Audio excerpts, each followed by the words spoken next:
Russian Foreign Minister Lavrov said that President Zelensky's administration lacks goodwill to build peace, when it only talks about the conflict with aggressive words. We must determine that Mr. Zelensky's government does not have any peaceful intentions. Government representatives only think about conflict, use aggressive words. They do not think about a ceasefire at all, Russian Foreign Minister Sergey Lavrov said in an interview on December 28. Ukrainian President Volodymyr Zelensky last September banned negotiations with the Russian leadership if Mr. Putin remained in office. Mr. Lavrov said this ban is still in effect, showing that Ukraine lacks willingness to negotiate peace.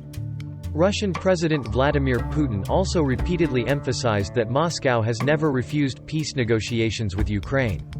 But he noted that Ukraine itself publicly announced its withdrawal from the negotiation process in the spring of 2022. Foreign Minister Lavrov said that the more Ukraine delays negotiations, the more difficult it will be to reach an agreement between the two countries. The first step for negotiation efforts between Russia and Ukraine is for Kiev to lift the ban on dialogue with Moscow. Russia's top diplomat also admitted that the conflict in the Middle East distracts the West, but the ambition to cause Russia to suffer a strategic defeat is still one of the top priorities of the US and its allies. They are still very interested in containing Russia with the Ukrainians, he said. The West provided unprecedented humanitarian, economic and military aid to Ukraine after Russia launched the war in late February 2022. However, the support base is said to be weakening in the context of countries facing many internal controversies and financial difficulties.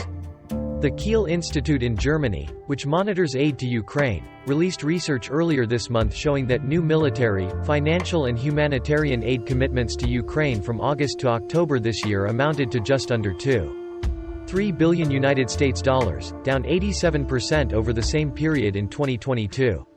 This is the lowest level since Russia started the war in Ukraine at the end of February 2022. Mr. Lavrov affirmed that the West's attempt to make Russia suffer a strategic defeat had completely failed. Ukrainian Foreign Minister Dmytro Kuleba in November declared that those calling for Kiev to negotiate with Moscow were ignorant, when there was information that the ally was promoting this effort. Previously, President Zelensky said Kiev was not ready to negotiate with Moscow, unless Russian troops withdrew from Ukrainian territory. Nearly 2 years after the outbreak of hostilities with Russia, Ukraine is facing a difficult winter, as its large-scale counter-offensive campaign comes to a standstill. In the US and Europe, there are increasing signs that the support of people and politicians, which has created a strong stronghold in support of Ukraine in recent times, is gradually declining. The US bicameral support for Ukraine in the early stages of the conflict is gradually decreasing, turning into a partisan controversy in the US.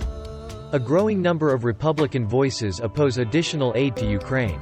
Some other European countries have decided to send weapons to Ukraine with the promise of receiving new weapons in return from the US.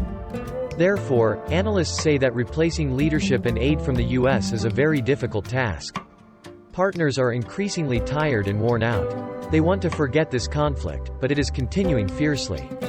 Geopolitical changes and the internal political situation in many countries are reducing the desire to support Ukraine.